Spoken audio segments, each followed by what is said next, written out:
വാഴ്ത്തപ്പെടുമാറാകട്ടെ. ഈ മധ്യാഹ്നത്തിൽ നമുക്ക് ഒരുമിച്ച് ദൈവത്തിന് സന്നിധിയിലായിരിക്കാൻ കർത്താവ് കരുണ കാണിച്ചതിനാണ് നന്ദിയോടെ സ്തുതിക്കുക. ആ സമയത്ത് എത്തിച്ചേരാം. ദൈവത്തിൻ്റെ വേല ചെയ്യുവാനുള്ള നാളുകളേറെ, അല്ലേ? ചുരുക്കം നാളുകൾ മാത്രമേ നമുക്കുള്ളൂ. അത്രയും സമയം നമ്മൾ നേടണം. ദൈവത്തിൻ്റെ വേല അതിശക്തമായിട്ട് ചെയ്യുന്നതായ സമയമാണ്. അത് ഞാൻ മാത്രമല്ല, നിങ്ങളും നേടണം പങ്കുകാരായി മാറണമെന്ന് പ്രത്യേകിച്ച് ഓർമ്മിപ്പിക്കുകയാണ്. നാം ദൈവത്തിന് വേണ്ടി ചെയ്യുന്നതായ വേലയെല്ലാം ആര് കണക്കിട്ട് വയ്ക്കും? ദൈവം അവിടെ കണക്കിട്ട് വയ്ക്കും. നിങ്ങൾ ദൈവത്തിന് വേണ്ടി ഒരു കുഞ്ഞു വേലയാണ് ചെയ്യുന്നതെങ്കിൽ അത് ദൈവം കണക്കിട്ട് വയ്ക്കും, അല്ലേ? അത് ഓർക്കണം. ഹിസ്കിയാവ് ദൈവത്തോട് പ്രാർത്ഥിച്ചു. ദൈവത്തിന് വേണ്ടി ചെയ്യുന്നതായ വേല എന്ത് ചെയ്തു? ദൈവം അവിടെ ഓർത്ത് വെച്ചിരുന്നു, അല്ലേ? അതുകൊണ്ടാണ് എന്ത് ചെയ്തത്? 15 സംവത്സരം കൂടി ജീവിക്കാനുള്ളതായ അനുഗ്രഹം ദൈവം ചെയ്ത് കൊടുത്തത് ഹിസ്കിയാവിന് കൊടുത്തു. ഓർക്കണേ. അതുകൊണ്ട് നാം ചെയ്യുന്നതായ വേല എല്ലാം ദൈവം അവിടെ കണക്കില്ല. അതുകൊണ്ട് ദൈവത്തിന് വേണ്ടി ചെയ്യുന്നതായ ആ വേല ഏറ്റവും അനുഗ്രഹപൂർണമായ വേലയാണ്. അത് നിങ്ങൾ അറിയണം, ഭംഗിയായിട്ട് ചെയ്യണം. ഇനി ഏറെ നാളുകൾ ചെയ്യാനായിട്ട് സാധ്യമല്ല. അപ്പോൾ ഇനിയുള്ളതായ സമയം ദൈവത്തിന് വേണ്ടി ആത്മാർത്ഥമായിട്ട് വേല ചെയ്യുവാൻ നിങ്ങൾ ദൈവം ധാരാളമായി അനുഗ്രഹിക്കട്ടെ എന്ന് ഞാൻ ആത്മാർത്ഥമായി പ്രാർത്ഥിക്കുന്നു. ഇന്ന് അല്പമായിട്ട് ഞാൻ ചിന്തിക്കാൻ എടുത്തിരിക്കുന്നത് യോശുവയുടെ പുസ്തകം 7-ാം അധ്യായം അതിൻ്റെ 25-ാമത്തെ വാക്യമാണ്. 7-ാം അധ്യായം 25-ാമത്തെ വാക്യം. അവിടെ പറയുന്നത് ഇങ്ങനെയാണ്: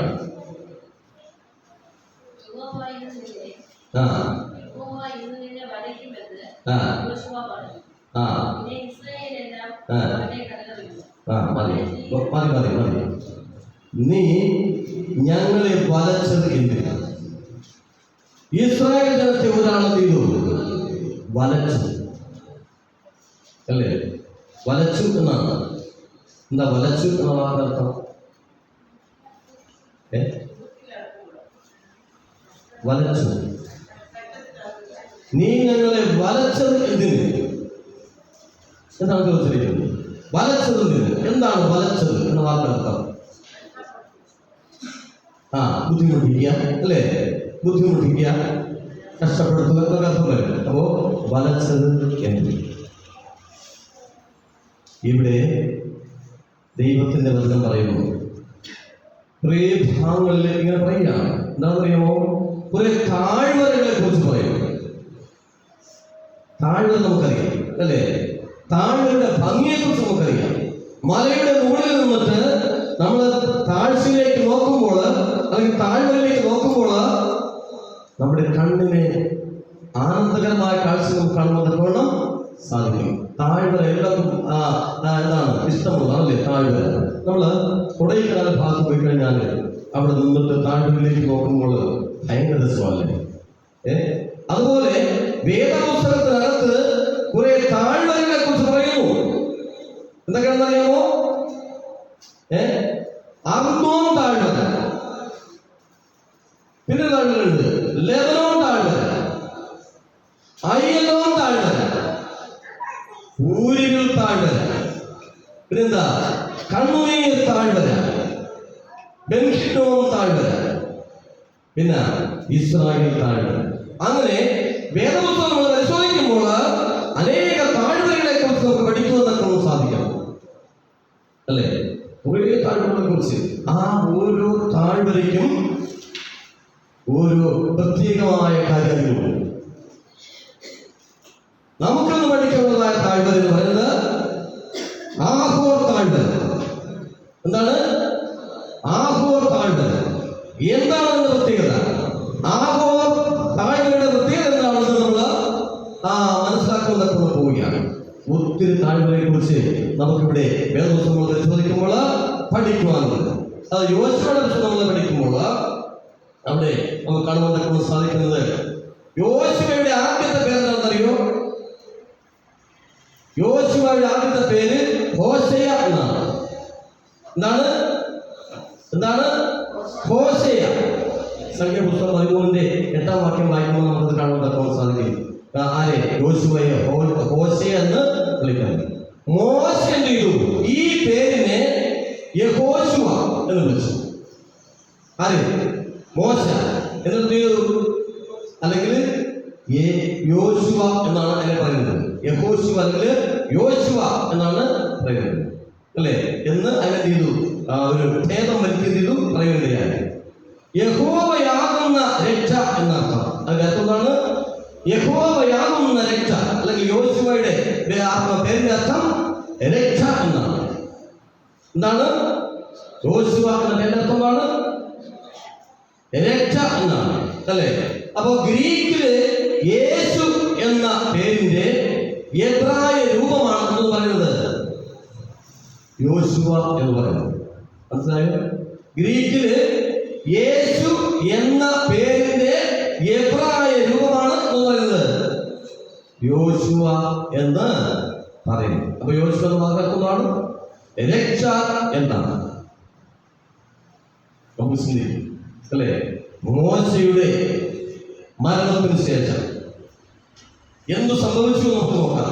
ഇവിടെ 1-ാം അധ്യായം നമ്മൾ വായിക്കുന്ന സമയത്ത് യഹോവയുടെ ദാസനായ മോശയുടെ മരണശേഷം യഹോവ നൂന്റെ മകനായി മോശയുടെ ശുശ്രൂഷകനായ യോശുവയോട് അരുളി ചെയ്തത്, എന്റെ ദാസനായ മോശ ചെയ്തു മരിച്ചുപോയി, ആകയാൽ നീയും ഈ ജനമൊക്കെയും പുറപ്പെട്ട് യോർദാന്റെ അക്കരെ ഞാൻ ഇസ്രായേൽ മക്കൾക്ക് കൊടുക്കുന്ന ദേശത്തേക്ക് എന്ത് നീ കടന്നു പോകും. ആ ദേശം ഏതാണ്? ആ കടന്ന ദേശം എന്ന് പറയുന്നത് ഏതാണ്? യെരൂശലേം, അല്ലേ?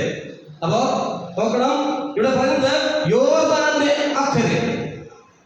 യോർദാന്റെ അക്കരെയാണെന്ന് യെരൂശലേം സ്ഥിതി ചെയ്യുന്നത്. ആ സ്ഥലമാണ് ദൈവമക്കൾക്ക് വേണ്ടി ദൈവം ചെയ്ത വാഗ്ദത്തം ചെയ്തത് എന്ന് പറയുന്നു. ആരെയാണ് ചുമതലപ്പെടുത്തിയത്? യോശുവയായി. ആര് ചുമതലപ്പെടുത്തി? ദൈവം ചുമതലപ്പെടുത്തുക, അല്ലേ? നോക്കണം, കൊയ്ത്തുകാലത്തൊക്കെയും യോർദാൻ തീരമെല്ലാം ചെയ്യും കവിഞ്ഞൊഴുകും, കര കവിഞ്ഞൊഴുകും. യോർദാൻ എപ്പോഴും വെള്ളം ചെയ്യും ഇങ്ങനെ നിറയെ ഉണ്ടാകും, ഒഴുകും. പിന്നെ പെട്ടകം ചുമന്ന പുരോഹിതന്മാരുടെ കാല് വെള്ളത്തിന്റെ വക്കത്ത് മുങ്ങിയപ്പോൾ മേൽവെള്ളത്തിന്റെ ഒഴുക്കം ചെയ്തു, മുകളിൽ നിന്ന് ഒഴുക്കം ചെയ്തു നിന്നു. പെട്ടകം കൊണ്ട് പോവാണ്, അല്ലേ? ദൈവത്തിന്റെ പെട്ടകം ചുമന്നുകൊണ്ടാണ് എന്ത് ചെയ്യുന്നത്? യാത്ര ചെയ്യുന്നത്. ഈ പെട്ടകം ചുമക്കുന്നവരുടെ കാല് വെള്ളത്തിന്മേൽ എന്ത് ചെയ്തു? തൊട്ട സമയത്ത് ചെയ്തു മേൽവെള്ളത്തിന്റെ ഒഴുക്ക് നിന്നു. സാരേതാന് സമീപത്തുള്ളതായ ആദാം പട്ടണത്തിന് അരികെ ചെയ്തു ബഹുദൂരത്തോളം ഇതിങ്ങനെ വെള്ളം ചിറ പോലെ ചെയ്തു നിൽക്കുവാൻ ഇടയായി. അങ്ങനെ ചെയ്തു ഇസ്രായേൽ ജനം എന്ത് ചെയ്തു? ഉണങ്ങിയ നിലത്തുകൂടി കടന്നു പോകുവാൻ ഇടയായി തീർന്നു എന്ന് പറയുകയാണ്, അല്ലെ? യഹോവയുടെ നിയമപ്പെട്ടകം ചുമന്ന പുരോഹിതന്മാര് യോർദാന്റെ നടുവില് ഉണങ്ങിയ നിലത്ത് ചെയ്തു ഉറച്ചു നിന്നു. ഇസ്രായേൽ ജനമൊക്കെയും യോർദാൻ കടന്നു തീരുവോളം, ഇസ്രായേൽ മക്കളൊക്കെയും യോർദാൻ കടന്നു തീരുവോളം ഉണങ്ങിയ നിലത്തുകൂടി ചെയ്തു കടന്നു പോകുവാൻ ഇടയായിട്ടുണ്ട്. ആരാണ് ഇത് സഹായിച്ചത്? ദൈവമാണ് അവരെ ചെയ്ത് സംരക്ഷിച്ചത്, ദൈവമാണ് അവരെ ചെയ്ത് സഹായിച്ചത് എന്ന് കാണുവാൻ പറ്റുന്ന സാധിക്കും, അല്ലെ? ദൈവത്തിന്റെ സാമീപ്യം, ദൈവത്തിന്റെ സാന്നിധ്യം നമ്മളോട് കൂടെ ഇരിക്കുന്നുവെങ്കിൽ എല്ലാ പ്രയാസത്തിൽ നിന്നും പ്രതിസന്ധിയിൽ നിന്നും ദൈവം നമ്മളെ എന്ത് ചെയ്യും? വിടുവിക്കും, അല്ലെ? ഇവിടെ 5-ാം അധ്യായം നമ്മൾ വായിക്കുന്ന സമയത്ത് 5-ാം അധ്യായം വായിക്കുമ്പോൾ ഇസ്രായേൽ മക്കളെ ഇക്കരെ കടപ്പാൻ തക്കവണ്ണം യഹോവ അവരുടെ മുമ്പില് യോർദാനിലെ വെള്ളം ചെയ്തു വറ്റിച്ചു എന്ന് ചെയ്തു. യോർദാന്റെ പടിഞ്ഞാറേ ഭാഗത്തുള്ളതായ അമോന്യരായ രാജാക്കന്മാർക്കെയും ചെയ്തു സമുദ്ര തീരത്തുള്ളതായ കനാന്യ രാജാക്കന്മാർക്കെയും കേട്ടപ്പോൾ അവരുടെ ഹൃദയം കുരുങ്ങി. ദൈവം എന്തെന്നറിയാമോ? യെരിഹോ പട്ടണം കൊടുക്കുന്ന പോവുകയാണ്. ഇസ്രായേൽ ജനങ്ങൾക്ക് യെരിഹോ പട്ടണം കൊടുക്കുന്ന പോവുകയാണ്. അപ്പോൾ അവിടെയുള്ളതായ അമോന്യരായ രാജാക്കന്മാരെ അറിഞ്ഞു. ഇസ്രായേൽ ജനം ചെയ്തു യെരിഹോ പിടിച്ചിറക്കുന്ന കടന്നു വരികയാണ്, ഇനി രക്ഷയില്ല. അവരെന്ത് ചെയ്തു? വളരെ ബന്ധോസാക്കി മാറ്റി. ഏത്? യെരിഹോ പട്ടണം. വലിയ വൻമതിൽ, അല്ലേ? വലിയ വൻമതില് ഉണ്ട്. ആ പട്ടണം ചെയ്തു അവര് അതിനകത്ത് എല്ലാവരും അതിനകത്ത് കയറി എന്ത് ചെയ്തു? അടച്ച് ഇങ്ങനെ പതുങ്ങിയിരിക്കാനാണ്. അപ്പൊ എന്ത് ചെയ്തു? ദൈവം എന്ത് ചെയ്തു? ഇസ്രായേലിനോട് പറഞ്ഞു, ഞങ്ങള് ഈ പട്ടണത്തെ നിങ്ങൾക്ക് നൽകിയിരിക്കും, അല്ലേ? ഇത് കേട്ടപ്പോൾ ഇസ്രായേൽ ജനം ഇങ്ങോട്ടേക്ക് വരുന്നു എന്ന് കേട്ടപ്പോൾ ഈ പട്ടണത്തിലുള്ള പട്ടണവാസം ചെയ്തു ഭയപ്പെടുവാൻ തക്കവണ്ണം ഇടയായിത്തീർന്നു. എന്താ പറയുന്നത്? ഇവർ വരുമെന്ന് കേട്ടപ്പോൾ അവരുടെ ഹൃദയം ഉരുകി. ഇസ്രായേൽ മക്കളുടെ നിമിത്തം അവരിൽ അശേഷം ചൈതന്യമില്ലാത്തവരായി തീർന്നു അല്ലേ? അവരുടെ മുഖത്തെ രക്തപ്രവാഹമെല്ലാം എന്ത് ചെയ്തു? നിന്നുപോയി എന്ന് പറഞ്ഞാല് ഇസ്രായേൽ ജനങ്ങളുടെ കയ്യിൽ കൊണ്ട് ധാരാളം ആളുകളുണ്ട്, ഒത്തിരി ആളുകൾ അവരുടെ പക്ഷത്തുണ്ട്. ഞങ്ങൾക്കൊന്നും അത് ചെയ്യാൻ തക്കുന്ന സാധ്യമല്ല. കാര്യം ദൈവത്തിന്റെ സഹായം, ദൈവത്തിന്റെ സാമീപ്യം ആരോട് കൂടെയുണ്ട്? ഇസ്രായേൽ മക്കളോട് കൂടെയുണ്ട്. അതുകൊണ്ട് അവരെ പരാജയപ്പെടുത്തുവാൻ തക്കവണ്ണം ആർക്കും സാധ്യമല്ല എന്നവർ വിശ്വസിച്ചിരുന്നു. അതുകൊണ്ട് എന്ത് ചെയ്തു? ഭയപ്പെട്ടു. എന്നാൽ പ്രിയമുള്ള ദൈവത്തിന്റെ ജനം, ഈ സ്ഥലം അങ്ങനെ പെട്ടെന്ന് ആർക്കും കീഴ്പ്പെട്ടു വന്നിട്ടുള്ള സാധ്യമായ സ്ഥലമല്ല അല്ലേ? അത്രമാത്രം വലിയ വൻമതിലുകൾ നിർമ്മിച്ചതാണ് ഈ പട്ടണം അല്ലേ? എന്നാൽ 6-ാമത്തെ അധ്യായത്തിലേക്ക് നമ്മൾ കടന്നു വരുമ്പോൾ എന്നാൽ വായിച്ചേ, വായിച്ചേ 6-ാമത്തെ അധ്യായം മുതൽ. എന്നാൽ യെരിഹോവിനെ ഇസ്രായേൽ മക്കളുടെ നിമിത്തം അടച്ച് ഉറപ്പാക്കിയിരുന്നു. ഇസ്രായേൽ മക്കൾ വരുന്നു കേട്ടപ്പോൾ ചെയ്തു? അടച്ച് ഉറപ്പാക്കിയിരുന്നു. ആ പട്ടണത്തെ ബന്ധവുസാക്കി വെച്ചു. എന്നിട്ടോ ആരും പുറത്തിറങ്ങിയില്ല, അകത്തോട്ട് ആരും കയറിയതുമില്ല. യഹോവ യോശുവയോട് കൽപ്പിച്ചത്, ഞാൻ യെരിഹോവിനെയും അതിന്റെ രാജാവിനെയും യുദ്ധവീരന്മാരെയും നിന്റെ കയ്യില് ഏൽപ്പിച്ചിരിക്കുന്നു. എല്ലാവരെയും ഞാൻ നിനക്ക് തന്നിരിക്കുന്നു. ദൈവം എന്ന് പറഞ്ഞാല് ദൈവം സപ്പോർട്ട് ചെയ്യും. നിങ്ങൾ നീളം ധൈര്യമായിട്ട് യുദ്ധം ചെയ്യുക എന്ന് പറഞ്ഞു അല്ലേ? നിങ്ങളില് യോദ്ധാക്കളായ എല്ലാവരും ചെയ്യണം, ഒരു വട്ടം പട്ടണത്തെ ചെയ്യണം, ചുറ്റി നടക്കണം. ഇങ്ങനെ 6 ദിവസം ചെയ്യണം. 6 ദിവസം, ഓരോ ദിവസവും ഓരോ പ്രാവശ്യവും ഈ വൻമതിൽ ചുറ്റും ചെയ്യണം, പ്രാർത്ഥനയോടെ നടക്കണം. എന്നാൽ 7-ാമത്തെ ദിവസം ചെയ്യണം, 7 പ്രാവശ്യം ചെയ്യണം, ചുറ്റണം. ചുറ്റി കാവളം നോക്കുമ്പോൾ ഈ മതിലും ഇടിഞ്ഞു വീഴുവാൻ തക്കവണ്ണം ദൈവം അവർക്ക് ഉണ്ടായിരുന്നു അല്ലേ? അവരങ്ങനെ ചെയ്തു. എന്നാൽ എന്ത് സംഭവിച്ചു? ഇങ്ങനെ അവര് 6 ദിവസം ചെയ്തു അല്ലേ? അന്നോദയത്തിങ്കൽ എന്ന് പറഞ്ഞാൽ എപ്പോഴാണ്? എഴുന്നേറ്റ് പട്ടണത്തെ ആ വിധത്തിൽ തന്നെ 7 പ്രാവശ്യം അവർ ചെയ്തു, ചുറ്റി. അന്ന് മാത്രം അവർ പട്ടണത്തെ 7 പ്രാവശ്യം ചുറ്റി. 7-ാമത്തെ ദിവസം ചെയ്തു, 7 പ്രാവശ്യം ചുറ്റി.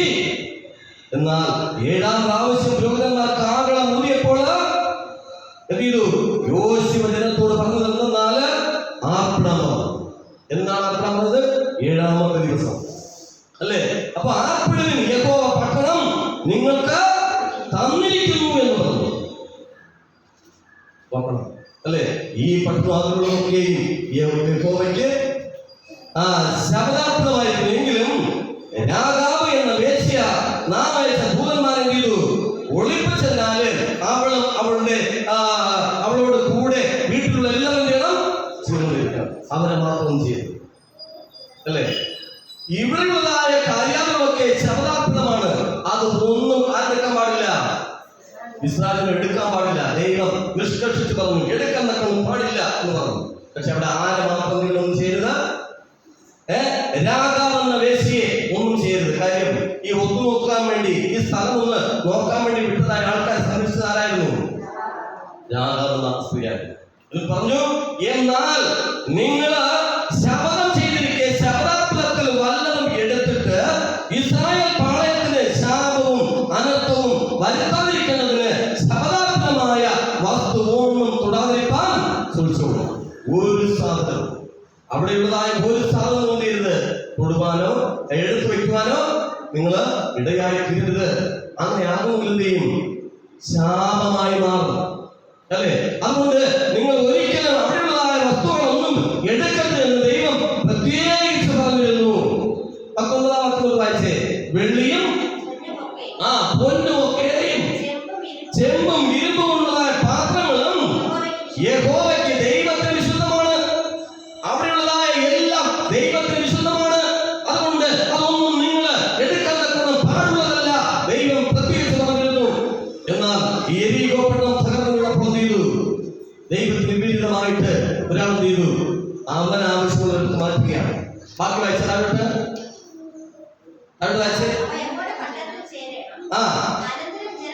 അനന്തരം ജനം ആർപ്പിടുകയും പുരോഹിതന്മാര് കാഹളമൂതുകയും ചെയ്തു. ജനം കാഹളം നാദം കേട്ട് ആർപ്പിട്ടപ്പോൾ മതിൽ മതില് ഇടിഞ്ഞു വീഴുവാൻ ഇടയായി തീർന്നു. മതിൽ വീണു. ജനം ഓരോരുത്തർ നേരെ ചെയ്തു മുമ്പോട്ട് പട്ടണത്തിലേക്ക് കടന്നു. പട്ടണം പിടിച്ചതാക്കി. ദൈവത്തിന്റെ സാമീപ്യങ്ങളുടെ കൂടെയിരുന്നു. പ്രതിസന്ധികളില് പ്രതികൂലങ്ങളിലെല്ലാം ദൈവത്തിന്റെ സാമീപ്യം ഇസ്രായേൽ ജനങ്ങളോട് കൂടെ ഇരുന്നു. അല്ലേ? ഇന്നും ആരുടെ പാടുണ്ട്? ദൈവത്തിന്റെ സാമീപ്യം ഇസ്രായേൽ ജനങ്ങളോട് കൂടെയുണ്ട്. അവരെ പരാജയപ്പെടുത്തുവാൻ, അവരെ തോൽപ്പിക്കുവാൻ തക്കവണ്ണം ഒരു ശക്തിക്കും സാധ്യമല്ല. അല്ലേ? അന്ന് ഇരുന്നായ ദൈവം ഇന്നും അവരോട് കൂടെ ഉള്ളതുകൊണ്ട് അവരെ പരാജയപ്പെടുത്തുവാൻ ആർക്കും സാധ്യമല്ല. ഇവിടെ എന്നാൽ വെള്ളിയും പൊന്നും ചെമ്പും കൊണ്ടും ഇരുമ്പ് കൊണ്ടുള്ളതായ പാത്രങ്ങളും അവർ യഹോവയുടെ ആലയത്തിലെ ഭണ്ഡാരത്തിലേക്ക് എന്ത് ചെയ്തു? മാറ്റിവെച്ചു. അവർക്കുള്ളതല്ല. അല്ലേ?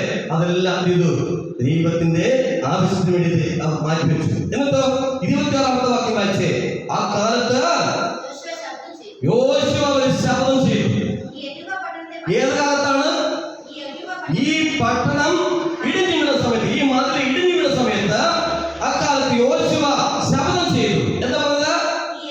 ഈ യെരിഹോ പട്ടണത്തെ പണിയുവാൻ തുനിയുന്നവൻ എന്ത് ചെയ്യും? മനുഷ്യൻ യഹോവയുടെ മുമ്പാകെ അവൻ ശപിക്കപ്പെട്ടവനാണ്. ഇനി ആരെങ്കിലും ഈ പട്ടണം പണിയുവാൻ തയ്യാറായി കഴിഞ്ഞാൽ അവൻ ദൈവസന്നിധിയിലാണ്, അവൻ ശപിക്കപ്പെട്ടതെന്ന് പറഞ്ഞു. എന്നിട്ടോ അവൻ അതിന്റെ അടിസ്ഥാനം ഇടുമ്പോൾ അവന്റെ മൂത്ത മകൻ നഷ്ടമാകും. ആരെങ്കിലും ഈ മതിലിന് പണിയുവാൻ ആഗ്രഹിച്ചാൽ എന്ത് ചെയ്യും? അവന്റെ മൂത്ത മകനെയും നഷ്ടമാകും. അതിന്റെ കഥക കുടുംബത്തെയും ഇളയ മകനെയും നഷ്ടമാകുമെന്ന് പറഞ്ഞു. അങ്ങനെ യഹോവ യോശുവയോട് കൂടെ ഇരുന്നു. അന്ന് ദൈവം ചെയ്തു യോശുവയോട് കൂടെ ഇരുന്നു. അങ്ങനെ ആരെയും മതിൽ പണിയുണ്ടാക്കണം തയ്യാറായില്ല എന്ന് കേൾക്കാൻ സാധിക്കും. കാര്യം ഇവരുടെ ശക്തി കൊണ്ടല്ല, ദൈവത്തിന്റെ സാമീപ്യവും സഹായവും ആരോട് കൂടെ ഉണ്ടായിരുന്നു? ഇസ്രായേലിനോട് കൂടെ ഉണ്ടായിരുന്നു. അതുകൊണ്ടാണ് അവർക്ക് ഈ ജയം കരസ്ഥമാക്കുന്ന കുണ്ടം ഇടയായിട്ടുള്ളതെന്ന് കാണുവാൻ സാധിക്കും. 7-ാമത്തെ വായിച്ചേ. എന്നാൽ അപ്പോ യെരിഹോ പട്ടണത്തെ കീഴടക്കി ദൈവം അവരെ ചെയ്തു കൽപ്പിച്ചു. അല്ലേ? എന്നാൽ ഇസ്രായേൽ മക്കൾ ശപഥാർത്ഥ വസ്തു ചെയ്തു സംബന്ധിച്ച് ഒരു ആകൃത്യം ചെയ്തു. ഇസ്രായേൽ മക്കൾ ഒരു ആകൃത്യം ചെയ്തു. എന്താണ്? യെഹൂദ ഗോത്രത്തില് സേരഹിന്റെ മകനായ സബദിയുടെ മകനായ കർമ്മിയുടെ മകൻ ആഹാൻ എന്ത് ചെയ്തു എന്നറിയാമോ? ശപഥാർത്ഥ വസ്തുക്കൾ ചിലതെടുത്ത് യഹോവയുടെ കോപം ഇസ്രായേൽ മക്കളുടെ നേരെ ചോദിച്ചു. അങ്ങനെ ചെയ്തു. ഈ ആഹാൻ ദൈവത്തിന് വിശുദ്ധമായ സാധനം എടുത്ത് ചെയ്തു കുറച്ച് ഒളിച്ചു വെച്ചു. ഒരാൾ ചെയ്തതായ തെറ്റ് മൂലം ഇസ്രായേലിന് മുഴുവൻ എന്തായി മാറി? അത് ശാപമായി മാറി എന്നുള്ളതാണ്. അല്ലെ? ദൈവത്തിന്റെ സന്നിധിയിലേക്ക് ചേരേണ്ടത് എന്ത്? നിങ്ങൾ ആരും എടുക്കരുതെന്ന് പറഞ്ഞു ദൈവം. എന്നാൽ ഒരാൾ ചെയ്തു. ഒരാളെന്ന് പറയുന്നത് ആരാണത്? ആഹാൻ. അല്ലെ? ശപഥാർത്ഥ വസ്തുക്കൾ ചിലത് എടുത്തു. യഹോവയുടെ കോപം ഇസ്രായേൽ മക്കളുടെ നേരെ ജ്വലിച്ചു. അതുകൊണ്ട് ചെയ്തു ദൈവത്തിനോട് കോപമായി, അവരുടെ കോപമായി കോപിച്ചിരിക്കുകയാണ്. ഇപ്പൊ ദൈവം കോപിച്ചിരിക്കണം. അങ്ങനെ യോശുവ യെരിഹോവിൽ നിന്ന് ബേഥേലിന് കിഴക്ക് ബേഥാന്റെ സമീപത്തുള്ളതായ ഹായിലേക്ക് ആളയച്ചു. ഹായി എന്ന് പറയുന്ന സ്ഥലം അവർക്ക് കീഴ്പ്പെടുത്തണമെന്ന് അവർ ആഗ്രഹിച്ചു. അല്ലേ? അങ്ങനെ യോശുവ കുറെ ആളുകളെ ഇത് ഉറ്റുനോക്കാൻ വേണ്ടി ചെയ്തു അങ്ങോട്ടേക്ക് വിട്ടു. അല്ലേ? ആളുകളെ അയച്ചു. അവരോട് നിങ്ങൾ ചെന്ന് ദേശം ഒറ്റുനോക്കുവിൻ എന്ന് പറഞ്ഞു. അവർ ചെന്നു ഹായിയെ ഒറ്റുനോക്കി യോശുവയുടെ അടുക്കൽ ചെയ്തു മടങ്ങി വന്നു. അവനോട് ജനം എല്ലാം പോകണമെന്നില്ല. നമ്മളെല്ലാവരും അവിടെ പോയി യുദ്ധം ചെയ്യേണ്ടത് ആവശ്യമില്ല. എവിടെ? ഹായിലേക്ക് പോകേണ്ട ആവശ്യമില്ല. എന്താ? ഇവിടെ യെരിഹോ പട്ടണം പിടിച്ചെടുക്കാൻ തക്കവണ്ണം എല്ലാവരും പോയി സംഭവം നടന്നു.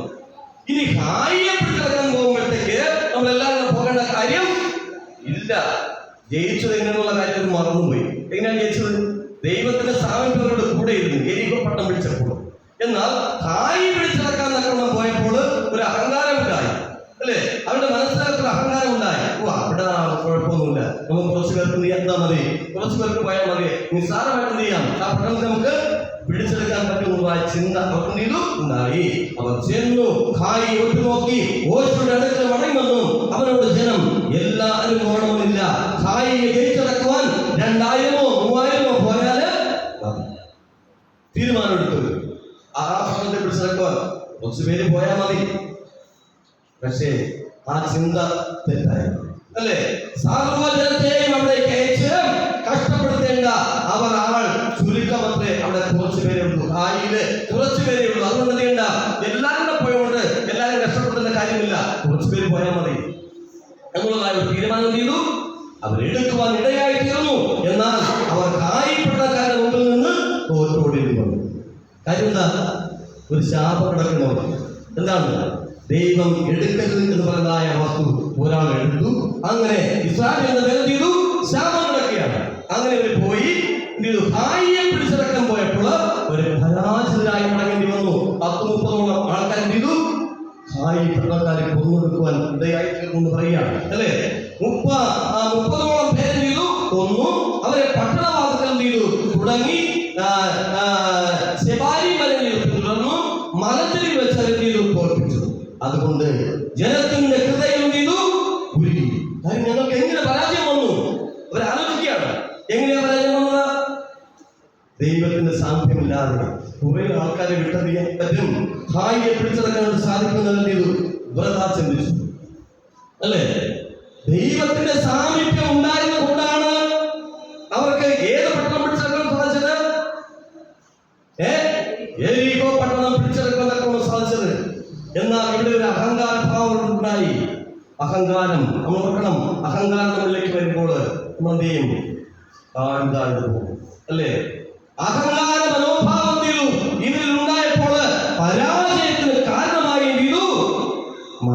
യോശുവ എന്തെന്നറിയാമോ? വസ്ത്രം കീറി യഹോവയുടെ പെട്ടകത്തിന് മുമ്പില് അവനും ഇസ്രായേൽ മൂപ്പന്മാരും തലയിൽ മണ്ണ് വാരിയിട്ടുകൊണ്ട് സന്ധ്യ വരെ സാഷ്ടാംഗം വീണിടുന്നു. എന്താ കാര്യം? ഇങ്ങനെ പരാജയമുള്ള കാര്യം എന്താ? കാര്യം എന്താണെന്ന് ആകാൻ ഒരു തെറ്റിയൊരു ശാപം അവരുടെ മേൽ വന്നു.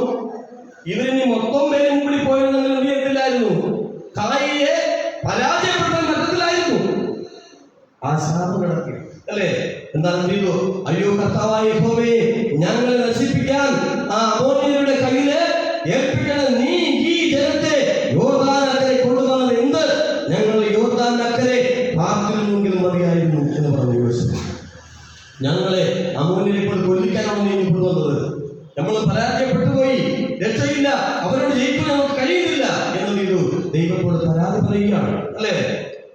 അമോര്യരുടെ കയ്യില് ഏൽപ്പിക്കണം. നീ ഈ ജനത്തെ യോർദാനക്കരെ ചെയ്തു കൊണ്ടുവന്നത് എന്ത്? ഞങ്ങൾ യോർദാനക്കരെ പാർത്തിരുന്നെങ്കിൽ മതിയായിരുന്നു. ഈ കഷ്ടത, ഈ പ്രയാസം നിങ്ങൾക്ക് വരികയില്ലായിരുന്നു എന്ന് പറഞ്ഞു. ആരോട് പറഞ്ഞു? യോശുവ ദൈവത്തോട് പറഞ്ഞപ്പോൾ ദൈവം പറയാണ്, യഹോവ യോശുവയോട് അരുളിച്ചെയ്തു. എന്താ പറഞ്ഞത്? വായിച്ച ഭാഗം 10-10 വാക്യം. യഹോവ യോശുവയോട് അരുളിച്ചെയ്തത്, എഴുന്നേൽക്കാം, നീ ഇങ്ങനെ വന്ന് മണ്ണുമായിട്ട് കിടക്കേണ്ടവനല്ല, നീ എഴുന്നേൽക്കാൻ പറഞ്ഞു. എന്നിട്ടോ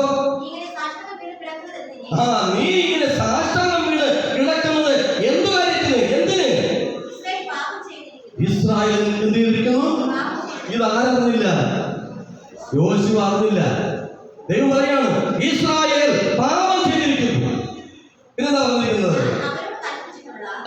ഞാൻ അവരോട് കൽപ്പിച്ചിട്ടുള്ള എന്റെ നിയമം അറിഞ്ഞിരിക്കുന്നു, ലംഘിച്ചിരിക്കുന്നു, അവർ ശബദാർപ്പണം എടുത്തിരിക്കുന്നു. യോശുവ അറിഞ്ഞില്ല ഈ വിവരം, അല്ലേ? എന്നിട്ടോ അവർ മോഷ്ടിച്ച് മറവ് ചെയ്തു, തങ്ങളുടെ സാമാനങ്ങൾക്കിടയിൽ ചെയ്തു അത് വെച്ചിരിക്കുന്നു. എന്നിട്ടോ ഇസ്രായേൽ മക്കള് ശാപഗ്രസ്തരായി തീർന്നുകൊണ്ട് ശാപഗ്രസ്തരായി തീർന്നു. ദൈവം ചെയ്യരുത് എന്ന് പറഞ്ഞതായ കാര്യം ഇസ്രായേൽ ചെയ്തുകൊണ്ട് അവര് ശാപഗ്രസ്തരായി തീർന്നു. അതുകൊണ്ടാണ് അവർക്ക് ഈ പരാജയം വരുന്നത്. ദൈവത്തിന്റെ കൃപ അവരിൽ നിന്ന് എന്ത് ചെയ്തു? മാറിപ്പോയി. അവർ ശപിക്കപ്പെട്ടവരായി മാറി. എന്നിട്ടോ അതുകൊണ്ട് എന്ത് ചെയ്യണം?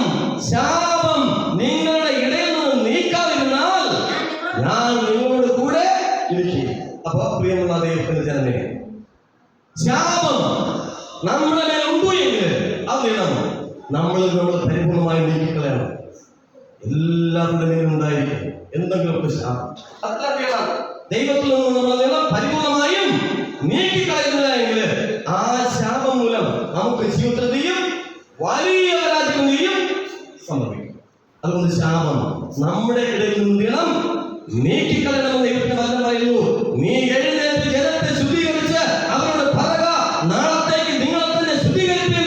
ഇസ്രായേലേ, നിന്റെ നടുവിൽ നിന്ന് തീരണം ശാപം പരിപൂർണമായി നീക്കിക്കളക.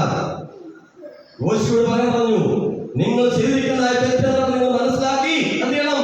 ദൈവത്തോട് ഏറ്റുപറഞ്ഞില്ലെങ്കിൽ നിങ്ങൾ ശാപഗ്രസ്തരാണ്. നിങ്ങൾ ഒരു യുദ്ധം ജയിക്കത്തില്ല, ഏത് യുദ്ധത്തിന് പാദം ജയിക്കത്തില്ല. കഴിഞ്ഞ എന്റെ കൃപ നിങ്ങളുടെ കൂടെ ഇല്ല എന്ന് പറഞ്ഞു. 15-ാമത്തെ വാക്യം വായിച്ചേ. ശബദാർപ്പിത വസ്തുവോട് കൂടെ പിടിക്കപ്പെടുന്നതിനെയും അവനുള്ള സകലത്തെയും തീയിലിട്ട് ചുട്ടുകളയണം ദൈവം പറഞ്ഞു. ആരെങ്കിലും ശബദാർപ്പിതമായ വസ്തു എടുത്ത് അവനെ പിടിക്കുകയാണെങ്കിൽ അവനോട് കൂടെ അവനുള്ള സകലത്തെ ചെയ്യണം, തീയിലിട്ട് ചുട്ടുകളയണം. ഇത് മാത്രമേ ഇത് മാറും, ശാപം മാറുകയുള്ളൂ അല്ലേ എന്ന് പറഞ്ഞു. അങ്ങനെ ഇത് ഓരോരുത്തരെ വിളിക്കുകയാണ്. ഇതാരാണ് ചെയ്തതെന്ന് യോശുവയ്ക്ക് അറിയണം അല്ലേ? ഓരോരുത്തരെ വിളിച്ചു. ദൈവം യെഹൂദാ ഗോത്രം പിടിക്കപ്പെട്ടു. ബാക്കി വായിച്ചതായിട്ട് യെഹൂദാ ഗോത്രം പിടിക്കപ്പെട്ടു. അവൻ യെഹൂദാ ഗോത്രത്തെ കുലമായി ചെയ്തു വരുത്തി. ഒരാൾ ചെയ്തതിന് ആ കുലത്തെ മൊത്തത്തിൽ വരുത്തുകയാണ് ദൈവം. എന്നിട്ടോ ആ സഖ്യകുലം പിടിക്കപ്പെട്ടു. കുടുംബമായി വരുത്തി. ശബ്ദി പിടിക്കപ്പെട്ടു. അവന്റെ കുടുംബത്തെ ചെയ്തു ആളാമ്പ്രതി വരുത്തി. യെഹൂദാ ഗോത്രത്തിലെ സേരകിന്റെ മകനായ സബ്ദിയുടെ മകനായ കർമ്മിയുടെ മകൻ ആഹാൻ പിടിക്കപ്പെട്ടു. ഇങ്ങനെയാണ് കഥയുടെ തുടക്കം അല്ലേ? ആഹാനെ പിടിച്ചു. എല്ലാവരെയും അന്വേഷിച്ച കാര്യങ്ങളൊക്കെ ചോദിച്ച് മനസ്സിലാക്കിയിട്ട് അവസാനം ചെയ്തു ആഹാൻ ചെയ്തു പിടിക്കുമെന്നൊക്കെ വണ്ണം ഇടയാക്കുന്നവരെ ആഹാൻ പിടിക്കപ്പെട്ടു. അങ്ങനെ ഇപ്പൊ ആരുടെ മുന്നിൽ നിൽക്കുകയാണ്? യോശുവയുടെ മുന്നിൽ നിൽക്കുകയാണ്. ആഹാൻ പിടിക്കപ്പെട്ടു. യോശുവ ആഹാനോട്, മകനെ, ഇസ്രായേലിന്റെ ദൈവമായ യഹോവയ്ക്ക് മഹത്വം കൊടുത്ത് അവനോട് നീ ഏറ്റുപറയുക, നീ എന്താണ് ചെയ്തത് എന്ന് ഏറ്റുപറയുക എന്ന് പറഞ്ഞു. അവരോട് പറഞ്ഞു. യോശുവ ആരോട് പറഞ്ഞു? ആഹാനോട് പറഞ്ഞു. ആഹാൻ യോശുവയോട് എന്താ പറഞ്ഞത്? 20 വായിച്ചേ. ആഹാൻ യോശുവയോട്, ഞാൻ ഇസ്രായേലിന്റെ ദൈവമായ യഹോവയോട് പിഴച്ചു. അവൻ ഏറ്റുപറയുകയാണ്. അവൻ ചെയ്തതായ പാപം ഏറ്റുപറയുകയാണ്. പിഴച്ചു, ഇന്നത് ചെയ്തിരിക്കുന്നു സത്യം. ഞാൻ എന്ത് ചെയ്തു? ഞാൻ കൊള്ളയുടെ കൂട്ടത്തില് വിശേഷമായൊരു ബാബിലോണിനെ മേലങ്കിയും, ബാബിലോണിനെ മോട്ടിച്ച കാര്യമാണ് പറയുന്നത്. എന്തൊക്കെയാണ് മോട്ടിച്ചതെന്ന് പറയുന്നത് അല്ലേ? ബാബിലോണിനെ മേലങ്കിയും 200 ശേക്കൽ വെള്ളിയും 50 ശേക്കൽ തൂക്കമുള്ള ഒരു പൊൻകട്ടിയും ചെയ്തു. കണ്ടു, എനിക്കങ്ങ് മോഹമുണ്ടായി. അത് എന്ത് ചെയ്തു? എടുത്ത് അവയുടെ കൂടാരത്തിന് നടുവിൽ ചെയ്തു. ആ നിലത്ത് ഞാനിങ്ങനെ കുഴിച്ചിട്ടിരിക്കുകയാണ് അല്ലേ? വെള്ളി അടിയിലാകുന്നു എന്ന് ഇത്രയും സാധനം ആര് മോഷ്ടിച്ചു? ആഹാൻ മോഷ്ടിച്ചു. ദൈവം എന്താ പറയുന്നത്? ഇത് ശബ്ദാർത്ഥമാണ്. ഇതൊന്നും ഒന്നും ചെയ്ത് എടുക്കും. ഇത് എവിടെയുള്ള സാധനമാണ്? അവര് അത് അവിടെ ഉണ്ടാകുന്ന സാധനമാണ്. ഇത് മോഷ്ടിച്ച് വെച്ചിരിക്കുകയാണ്. ആര്? ആഹാൻ മോഷ്ടിച്ച് വെച്ചിരിക്കുക. പ്രിയമുള്ള ദൈവത്തിന്റെ ജനം, മോഷണം ദൈവത്തിന്റെ എന്താണ്? പാപമാണ് അല്ലേ? അപ്പോ അവർ അവയെ കൂടാരത്തിൽ നിന്ന് എടുത്ത് യോശുവയുടെയും എല്ലാ ഇസ്രായേൽ മക്കളുടെയും അടുത്ത് ചെയ്തു കൊണ്ടുവന്നു. പോയി എടുപ്പിച്ച് കൊണ്ടുവന്നു. യഹോവയുടെ സന്നിധിയിൽ ചെയ്തു ഇത് വച്ചു. ആഹാൻ മോഷ്ടിച്ചതായ ആ മോഷണ സാധനം ചെയ്തു ദൈവത്തിന്റെ സന്നിധിയിൽ വെച്ചു.